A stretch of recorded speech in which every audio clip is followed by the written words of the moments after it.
Hello दोस्तों, स्वागत है आप सभी का एक और न्यू वीडियो में। दोस्तों, आज के इस वीडियो में क्लास 10 वालों का चैप्टर नंबर 6 यानी त्रिभुज, उसका जो है पीवाईक्यू कराएंगे। एक चीज और पहले बता देते हैं कि इसका जो है थ्योरी क्लास कल के लेक्चर में हो चुका है, तो अगर आप लोगों ने नहीं देखा है तो पहले वो देख लीजिए, उसके बाद जो है यहाँ पर आइए।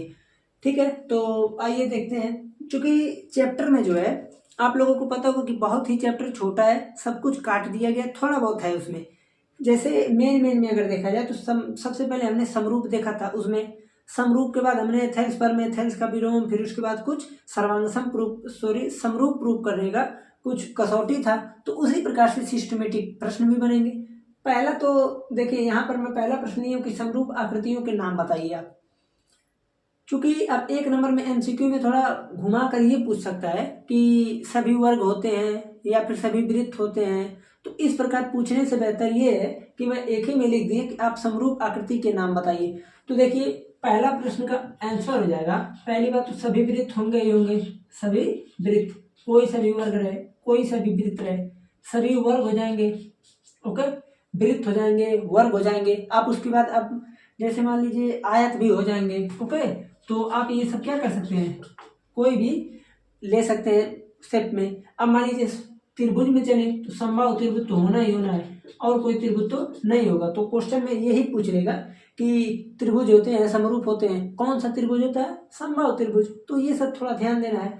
और उसके बाद और तो ऐसा कुछ नहीं लग रहा है। ठीक है, अब जैसे पूछ सकता है कि दो बहुभुज समरूप होने के लिए क्या क्या हो सकता है। तो आपको पता होना चाहिए, संगत कोण बराबर होने चाहिए, अभी कल के लेक्चर में बताया, संगत कोण बराबर होने चाहिए, अब भुजाएं समानुपाती होनी चाहिए। ओके, तो ये सब है। बस थोड़ा अभी इसमें आइए, यहाँ से थोड़ा हमको प्रूव करना है। ये देखिए, प्रश्न है कि यदि एलएम समांतर सीबी, अब ये होता है भैया समांतर का चिन्ह, एलएम समांतर बीसी या फिर सीबी। ओके, एलएन समांतर सीडी, एलएन समांतर सीडी, तो सिद्ध कीजिए A M by M B, A M by A B पूरा है, A N by A D पूरा है। ठीक है, तो ये हमको प्रूफ करना है। तो हमको उससे अभी प्रूफ से क्या मतलब, पहले ये जो दिया है कंडीशन, उसी दोनों कंडीशन से देखें। अब चूंकि यहाँ पर दिया है एलएम समांतर सी बी दिया है ना, आप कहेंगे बिल्कुल इसमें कोई बात नहीं,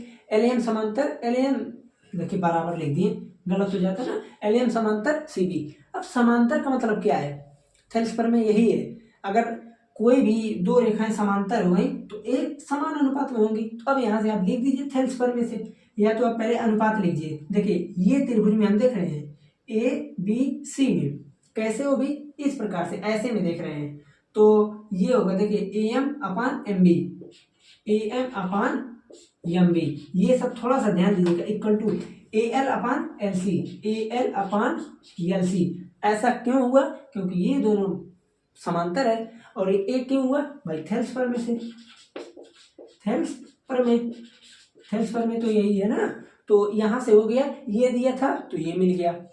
अब हम और आगे चलते हैं, एलएन समांतर सी डी दिया है। अब देखते हैं, चलिए आप इसे इक्वेशन एक मान लीजिए, एलएन समांतर सी डी, एलएन समांतर सी डी। अब A N upon N D, A N upon N D equal to A L upon L C, ये तो आया ना। तो अब हमको क्या करना है, ये भी किससे आया भाई, थेल्स पर में से, थेल्स पर में, और ये भी इक्वेशन 2 हो गया। अब आप अगर ध्यान दें, एक इक्वेशन में ए एल अपान एल सी के बराबर ये है, दूसरे इक्वेशन में ए एल अपान एल सी के बराबर ये है। अगर इसका आर एच एस दोनों का इक्वल है तो एल एच एस इक्वल होगा ही होगा। तो आप करेंगे क्या, A N upon M B equal to A N upon N D. ये कैसे हुआ है, आप लिख देंगे समीकरण 1 एवं 2 से, समीकरण 1 एवं 2 से। अब ये बताइए, यहाँ तक हमको नहीं लगता कि कोई बच्चे को कोई प्रॉब्लम होनी चाहिए, सब कुछ यहाँ तक बस थेल्स प्रमेय के अनुसार हुआ है। आपको ध्यान ये देना है कि इस डायग्राम में कौन सा त्रिभुज हम कैच करेंगे, नहीं तो फिर आप कर ही नहीं पाएंगे। बीसी समांतर एम एन था तो ये रेशियो लगा है, ये दोनों समांतर था तो ये यहाँ से लगा है। ओके, अब ये हमको देख लिए। अब चूंकि हमको ये प्रूव ही नहीं करना है तो कैसे करेंगे, देखिए, अगर मान लीजिए आप इसी इक्वेशन में आप अगर कुछ भी छेड़खानी करें, जैसे ए एम है, AM यहाँ पर है, MB यहाँ पर है। अगर AM में हम MB को ऐड कर दें, ध्यान दीजिएगा, AM में MB को ऐड कर दें तो AB मिलेगा कि नहीं? आप कहेंगे बिल्कुल मिलेगा, AB मिलेगा, लेकिन नीचे भी क्या आ जा रहा है? MB।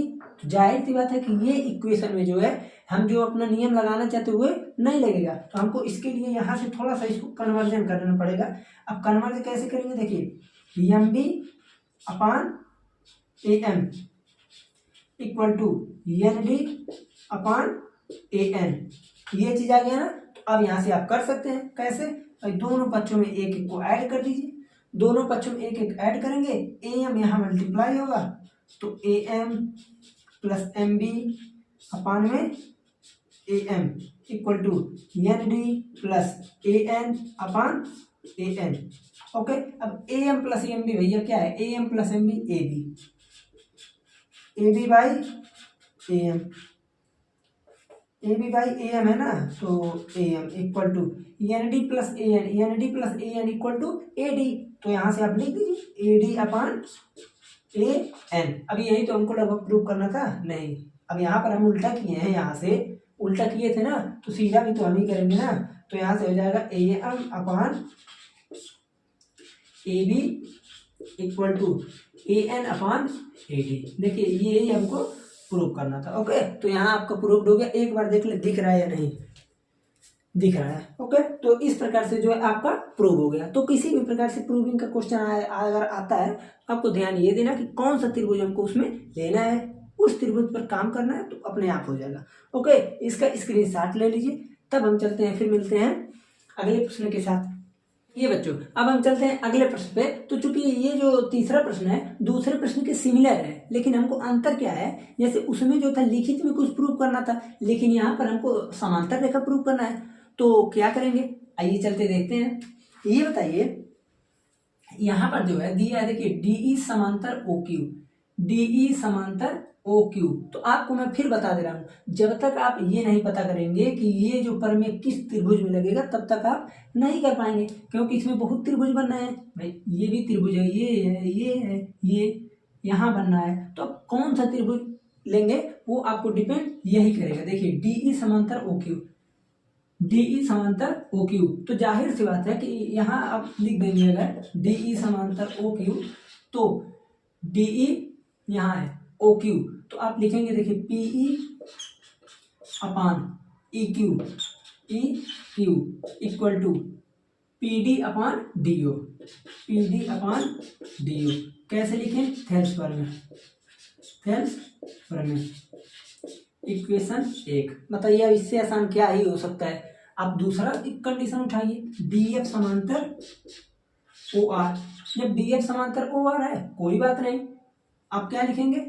PF upon FR, PF upon FR equal to PD upon DO, PD upon में भाई DO, इक्वेशन 2। ये भी कैसे लिखें? थेल्स प्रमेय। तो अब आप क्या लिखेंगे? फिर वही पुराना केस, वही समीकरण 1 एवं 2 से आप लिख देंगे समीकरण नंबर 1 एवं 2 से। 1 एवं 2 से क्या बोल रहा है? सिंपल, ये दोनों देखिए, ये बराबर है इसके, ये बराबर है इसके, RHS बराबर है तो LHS बराबर होना चाहिए। तो अगर होगा तो आप लिख दीजिए ना, PE EQ equal to PF upon FR। अब हमको एक चीज बताइए, PE upon EQ, PF upon FR, ये कब संभव है? जब ये दोनों समांतर होगा। ये दोनों समांतर है, ये तो मैं तार्किक रूप से जान गया कि अगर ये मैं लिख दूं PE upon EQ, PF upon FR, तो ये जाहिर सी बात है कि ये दोनों समांतर होंगे। लेकिन क्यों होंगे ये नहीं पता है। तो अब यहाँ आप उल्टा चलिए, थेल्स प्रमेय के विपरीत से। थेल्स प्रमेय का विपरीत ये कहता है कि अगर कोई त्रिभुज है, यहाँ पर दो समान अनुपातों में बटा है, तो जो रेखा जाएगी वो किसी तीसरी रेखा के समांतर होगी। ओके, ये होता है थेल्स प्रमेय का विलोम। और थेल्स प्रमेय कहता है कि समांतर रेखा खींचेंगे तो समान अनुपातों में बांटेगी, और विपरीत क्या बोलता है कि अगर समान अनुपातों में बटा है तो जो रेखा है वो समांतर है। तो अब यहाँ से लिख सकते हैं, डायरेक्टली लिख सकते हैं EF पैरेलल टू QR आप यहाँ लिख देंगे परमेय नंबर 6.2, परमेय 6.2 और थेल्स प्रमेय का विलोम, थेल्स प्रमेय का विलोम। अब अगर ये चीज़ आप लिखते हैं थेल्स प्रमेय का विलोम, तो कोई एग्जामिनर रहेगा वो समझ जाएगा। अगर ये लिखते हैं तो सब एग्जामिनर नहीं पढ़े रहते हैं कि ये थेल्स प्रमेय एक है प्रमेय। देखिए मैं फिर से बता दे रहा हूँ, एग्जामिनर कोई भी हो, कुछ भी हो, क्या भी पढ़े, हमसे उससे मतलब नहीं है, क्योंकि एग्जामिनर लोगों को कई कॉपी चेक करना रहता है, तो इसलिए वो उतनी स्पष्टता से कॉपी को नहीं देखते हैं, कॉपी को उतनी स्पष्टता से जांच नहीं करते जितना करना चाहिए। तो आप लोग ध्यान ये दीजिएगा, इसलिए सीधा सीधा लिखिएगा, नहीं तो नंबर कट सकता है। तो इसलिए पूरा बढ़िया से अगर लिखेंगे, अब यहाँ लिख दीजिए आप प्रूव्ड, यानी इति सिद्धम, तो अब आपका आंसर पूरा मस्त हो गया, सब कुछ सही हो गया। ओके, तो ये केवल मैं इतना ही लाया था थेल्स प्रमेय पे आधारित। अब चलते हैं सर्वांग समरूपता की कसौटी प्रूव करने, उसमें मजा आएगा प्रूव करने में। इसका स्क्रीनशॉट लीजिए, तब हम चलते हैं अगले प्रश्न। अब हम आ जाते हैं आप लोगों की समरूपता की कसौटी प्रूव करने। तो इसमें जो है बच्चों को बहुत ज्यादा कठिन लगता है, लेकिन मैं बता दूं सबसे आसान अगर कुछ है तो यही है। जानते हैं क्यों? क्योंकि सब कुछ दिया रहता है, केवल हमको देखना रहता है, विजिबल भी रहता है, लेकिन हम वहां पर ध्यान नहीं दे पाते क्या होगा। जैसे ये बताइए, इसमें कह रहा है कि समलंब ABCD, तो आप कोई सा भी समलंब बना लीजिए, समलंब ABCD। अधिकतम प्रश्नों में तो आपको डायग्राम भैया वो बना कर देगा।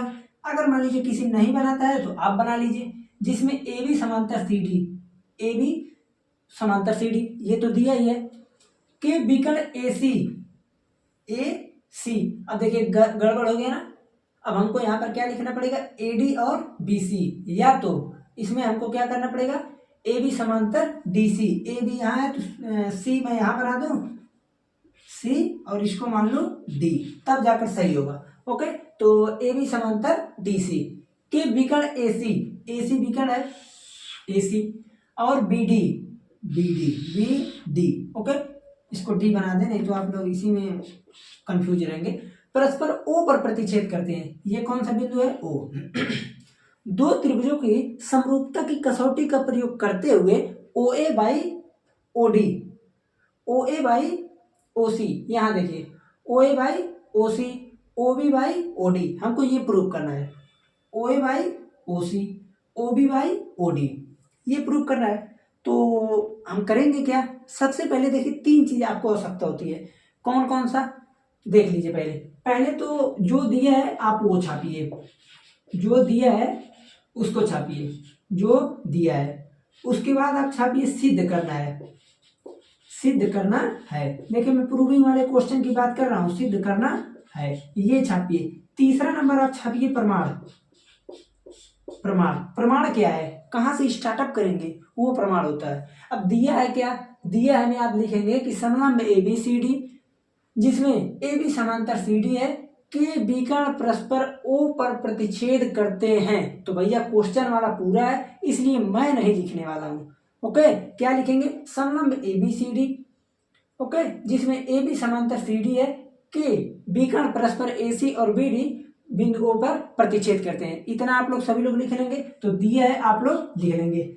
सिद्ध करना है OA by OD, OA by OC equal to OB by OD, छोटा है इसलिए मैं लिख दे रहा हूं। अब प्रमाण कहां से है, हम स्टार्टअप कहां से करेंगे, देखते हैं। प्रमाण में सिंपली आप लिखेंगे AB समांतर CD, मैं बराबर क्यों लिख रहा हूं भाई, AB समांतर CD। अगर ABCD के समांतर है तो आप लोग क्लास 9th में एक चीज पढ़े होंगे, देखिए मैं वो बताता हूँ, अपने आप इसको पकड़ लेंगे। आप लोग पढ़े होंगे कि अगर कोई दो समांतर रेखा कोई तिर्यक रेखा काट दे, याद आ गया होगा, तो अंतःकोण यहाँ का बराबर। तो ये बताइए, कोई समांतर रेखा कोई तिर्यक रेखा काट दे तो एकांतर अंतःकोण से ये बराबर होगा कि नहीं, बिल्कुल होगा। आप लिखेंगे angle ABO, equal to angle ODC, क्यों बराबर हुआ भाई, एकांतर अंतःकोण, एकांतर अंतःकोण हो गया ना, अंतःकोण। अब एक चीज और पहले मैं वही बता दूं, आप ये सोचे होंगे कि अगर हमको ये प्रूव करना है तो कौन सा जरूरी है कि हमको समरूप प्रूव करना, लेकिन आप लोग एक चीज भूल गए कि अगर कभी भी कोई दो त्रिभुज समरूप है तो जाहिर सी बात है कि उनकी भुजाएं समानुपाती होती हैं। अगर समानुपाती हैं, देखिए फिर से बात बता रहा हूं, अगर आपको ऐसा कुछ भी प्रूव करने के लिए आ जाए लिखित में, या ये कह दे कोई साइड इसकी साइड से समानुपाती है, कोई संगत कोण बराबर है, तो आपको आंख मूंद कर सबसे पहले समरूप प्रूव करना है, उसके बाद जो प्रूव करने के कह रहा है डायरेक्ट लिख दीजिए। ओके, तो सबसे पहले समरूप प्रूव करना है। तो समरूप के लिए हमको अब 3 नियम पढ़े हैं, ए एस एस ए ए, तो कोई से लगाते हैं। यहाँ तो एक बराबर हो गया, अगर ये बराबर है ये भी बराबर होगा कि नहीं? बिल्कुल होगा। तो angle B A O equal to angle O C D कैसे बराबर हुआ? एकांतर अंतर कोण हो गया ना, दो बराबर हो गया, तीसरे कोण की आवश्यकता नहीं है। तो आप यहाँ पर लिख सकते हैं कि त्रिभुज ए ओ बी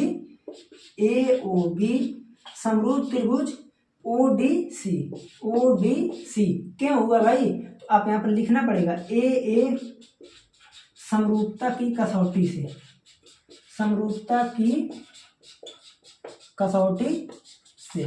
तो अगर ए समरूपता की कसौटी से अगर ये त्रिभुज क्या है? समरूप है, तो आप ये बताइए ये चीज लिख सकते हैं कि नहीं डायरेक्टली?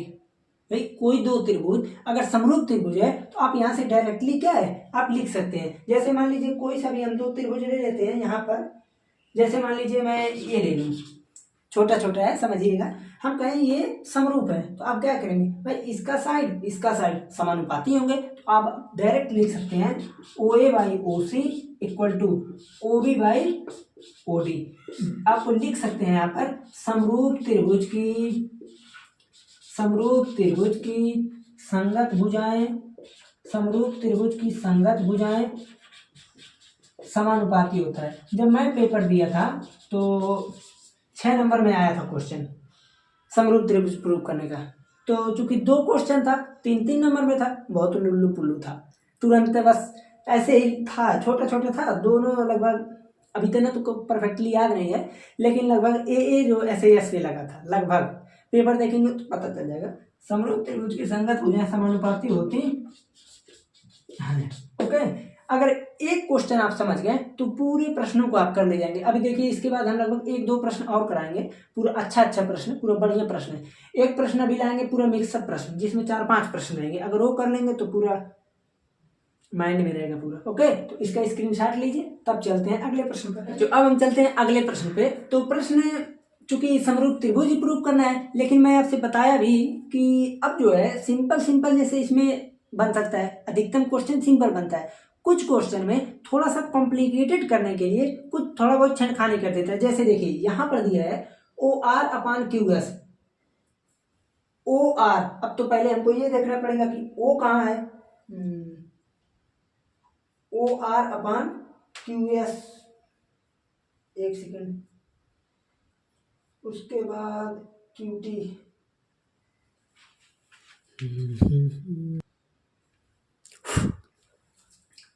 देखिए बच्चों अब हम चलते हैं 5वें प्रश्न पे। तो प्रश्न तो आसान ही है, इसमें भी हमको समरूप त्रिभुज ही प्रूव करना है, लेकिन यहाँ थोड़ा कॉम्प्लिकेटेड बनाने के लिए इसमें कुछ थोड़ा बहुत इधर उधर किया गया है। अब जैसे यहाँ पर देखिए लिखा है QR, एक Q है, QR/QS, ये बड़ी भुजा, ये QS, QT/PR यहाँ है। अब हमको ये जो भी लिखा है हमसे अभी इससे मतलब नहीं है, तथा कोण 1 बराबर कोण 2 दिया है, 1-2 का नामकरण किया है, 1 यहाँ है 2 यहाँ है।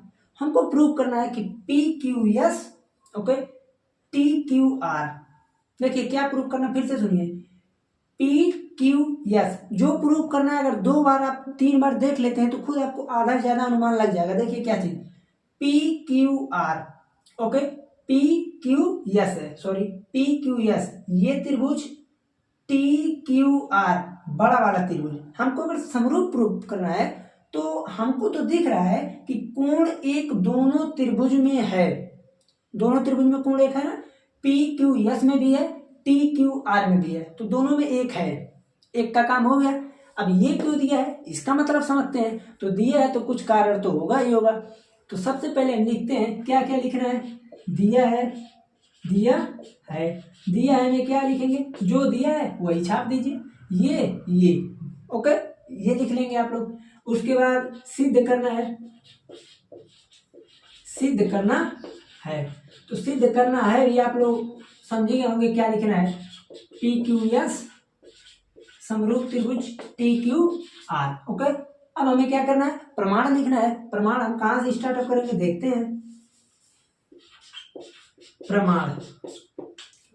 प्रमाण हमको जहां तक ये लग रहा है कि इसके स्टार्ट कहाँ से करना चाहिए, तो इसमें हम कर सकते हैं कोण 1 बराबर कोण 2 से। कैसे कर सकते हैं, अभी देखिए मैं स्टार्ट कर रहा हूँ। जब कोण 1 बराबर कोण 2 लिखें, अगर कोण 1 बराबर कोण 2, भाई एंगल 1 एंगल 2 के बराबर है। अब एक चीज आप लोग और जानते होंगे कि समान भुजाओं के समान कोणों के सम्मुख भुजाएं बराबर होती हैं। तो अब यहां से आप लोग लिख सकते हैं, जैसे देखिए कोण 1 के सामने पी आर, 1 के सामने पी आर, 1 के सामने पी आर। ओके, क्योंकि यही वाली त्रिभुज को देख रहे हैं ना हम। तो अब 2 के सामने कौन सा है, पी क्यू। तो आप लोग लिखेंगे क्या, P Q equal to P R. Okay, ये चीज तो आप सभी लोगों को हम लग रहा है कि समझ में आ गया होगा, क्योंकि आप लोगों को इसमें एक केवल जानना था कि समान कोणों के सम्मुख भुजाएं समान होते हैं। ओके, वैसे समद्विबाहु त्रिभुज जब बताए थे तो कभी बताए होंगे। अभी देखिए ये चीज यहां से आ गया, ठीक है। अभी एक चीज और हमें दिया है क्यू आर। अब इसे हम समीकरण 1 मान लें, चलिए मान लेते हैं। अब यहाँ हमें क्या दिया है, Q R upon Q S equal to Q T upon P R, ये हमें दिया है। हम ये देख रहे हैं कि क्यू आर ठीक है अपान क्यू एस, ये भी ठीक है। क्यों, क्योंकि भाई ये बड़ा वाला त्रिभुज है, ये छोटा वाला त्रिभुज, हमें ये समझ में आ रहा है। क्यू टी बड़ा वाला, तो यहाँ छोटा वाला रहे तो काम हो जाएगा। तो पी आर की जगह आपको क्या दिख रहा है, पी क्यू दिख रहा है ना। तो आप यहाँ पर लिखेंगे Q R upon Q S equal to Q T upon Q मानिए ना थीटा हो जाएगा, पी क्यू कैसे हुआ, समीकरण 1 से, समीकरण नंबर 1 से। अब ये बताइए यहाँ पर आपको क्या दिख रहा है। आप कहेंगे एक चीज अच्छा और लिख दें, आप यहाँ लिख लीजिए कि कोण 1 इक्वल टू कोण 1 उभयनिष्ठ कोण। ओके, तो हमें लगता है कि ये दोनों आराम से यहाँ तक तो समझ में आ ही गया होगा। इतना समझने के बाद अब हमें सिंपली करना क्या है, अब तो इसके आगे बहुत ही आसान है। क्या करना है, आप डायरेक्ट लिख सकते हैं कि समरूप त्रिभुज प्रूव हो गया। कैसे हुआ, तो देखिए यहाँ पर आप लिख देंगे डायरेक्ट कि त्रिभुज पी क्यू एस समरूप त्रिभुज टी क्यू आर समरूप त्रिभुज है। कैसे आप लिखेंगे, एस एस समरूपता की कसौटी से। यस क्यों हुआ ये भी जानना पड़ेगा। भाई दो भुजाएं समानुपाती दिया गया है, ठीक है, दो भुजाएं समानुपाती दिया गया है। यहाँ पर ये भुजा ये और उसी के बीच का कोण बराबर है। तो यहाँ पर हम प्रूव कर दिए, आसानी से प्रूव भी हो गया। हमको ये देखना था कि यहाँ पर जो है ये बता रहा है कि दोनों भुजाएं, दो त्रिभुज है, दोनों त्रिभुज की दोनों संगत भुजाएं समानुपाती के रेशियो में है, ये दिया गया है। और यहाँ पर कोण 1 बराबर कोण 1 उभयनिष्ठ है, तो एस से ये समरूप हो गया। यही हमको प्रूव करना था। ओके, तो इस प्रकार से जो है आप प्रश्न को देख करके क्या इसमें हमको करना है इस चीज को समझ सकते हैं। तो खैर इसका स्क्रीनशॉट लीजिए, तब चलते हैं अगले प्रश्न पे। ये जो है त्रिभुज का मैंने लास्ट प्रश्न लिया है, ये मल्टी प्रश्न है, इसमें 4 प्रश्न है। चारों अगर कर लेते हैं तो आपको समझ में वैसे ही आ जाएगा कि अब क्या ही करना है समरूप त्रिभुज में। तो देखिए फिर वही काम करेंगे सब। अब चूंकि 4 प्रश्न हैं तो अलग अलग लिखें चाहे एक ही में लिख दें। अब जैसे एक ही में क्या क्या चीज लिखेंगे, देखिए दिया है, जो दिया है आप पूरा का पूरा लिख दीजिए, जो दिया है आप डायरेक्टली लिख दीजिए। सिद्ध क्या करना है, अब सिद्ध करना है तो एक ही में तो होगा नहीं भैया, अलग अलग होगा ना। तो दिया है छोड़ दीजिए, आप एक ही में लिख दीजिए जो भी दिया है। वैसे भी जो दिया है वो लिख ही दिया है प्रश्न में, तो आप वो नहीं लिखेंगे तो भी चल जाएगा। डायरेक्ट लिखिए, आप जो सिद्ध कर रहे हैं उसको लिखिए। आप उसके बाद क्या कीजिए, प्रमाण निकालिए और हल करना शुरू कर दीजिए। अब इसमें आपको प्रमाण की कोई आवश्यकता नहीं है। क्यों नहीं है, क्योंकि हमें जो चीज देखना है अभी आप खुद समझ में आ जाएगा क्यों नहीं है। जैसे देखिए मैं प्रूव करता हूँ पहले प्रश्न को। पहला प्रश्न क्या है, देखिए त्रिभुज AEP ये त्रिभुज CDP हमको ये प्रूव करना है कि समरूप त्रिभुज हैं। कैसे होगा, देखिए ये यहाँ 90 डिग्री बना रहा है, ये यहाँ 90 डिग्री बना रहा है ना, बिल्कुल। आप लिखेंगे एंगल E।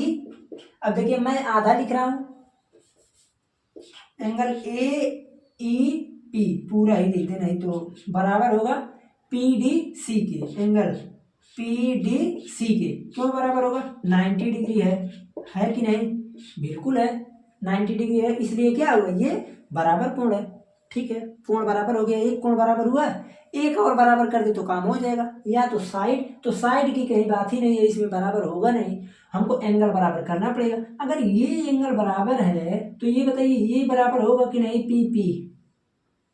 आप कहेंगे क्यों बराबर होगा, क्योंकि आप एक चीज और पढ़े होंगे कि जब कोई दो रेखा तिर्यक रेखा काटे तो आमने सामने का कोण बराबर होता है। तो अगर ये बराबर है तो आप यहां से लिख सकते हैं कि एंगल CPD बराबर होगा एंगल APE के। क्यों लिख, ये भी लिखिए ना, शीर्षाभिमुख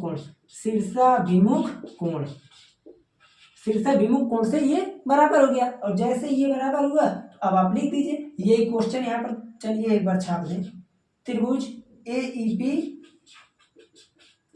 समरूप त्रिभुज CDP यहाँ पर लिख दीजिए आप AA समरूपता की कसौटी से प्रूव हो गया। ओके, अब आते हैं दूसरे प्रश्न पे। प्रश्न तो इसमें बहुत ही आसान है, लेकिन आपको समझना है। जैसे देखिए ABD, ठीक है, CBE, ध्यान से देखिएगा, ABD CBE। हमको जहां तक ये दिख रहा है कि इसमें जो है B दोनों जगह कॉमन है। क्या क्या प्रूव करना है, देखिए ABD B आया तो कोण B बराबर CBE कोण B बराबर है। क्यों, क्योंकि ये उभयनिष्ठ कोण है, उभयनिष्ठ कोण।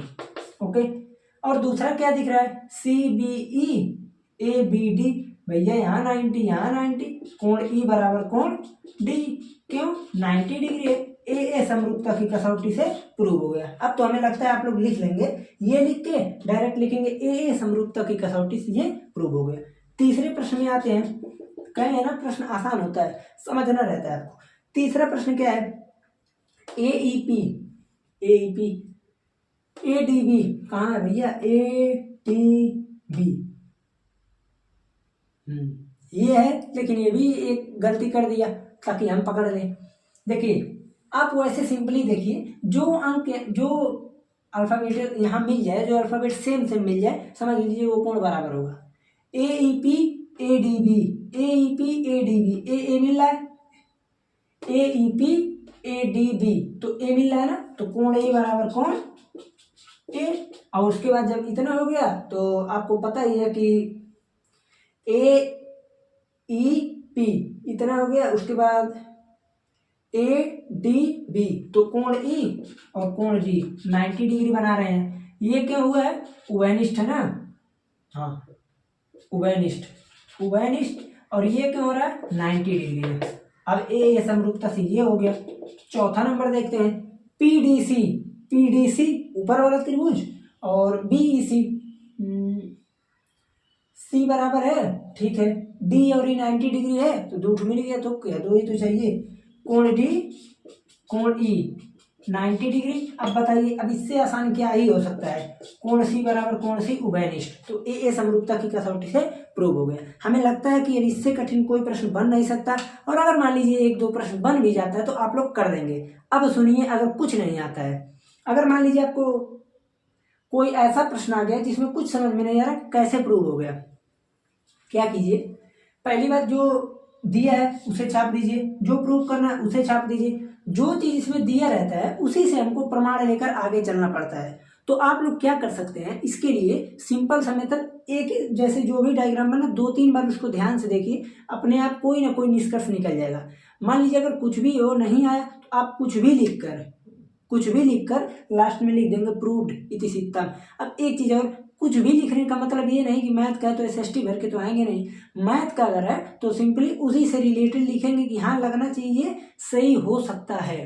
ओके, इस प्रकार से लिखेंगे तो लगभग लगभग सही ही होगा।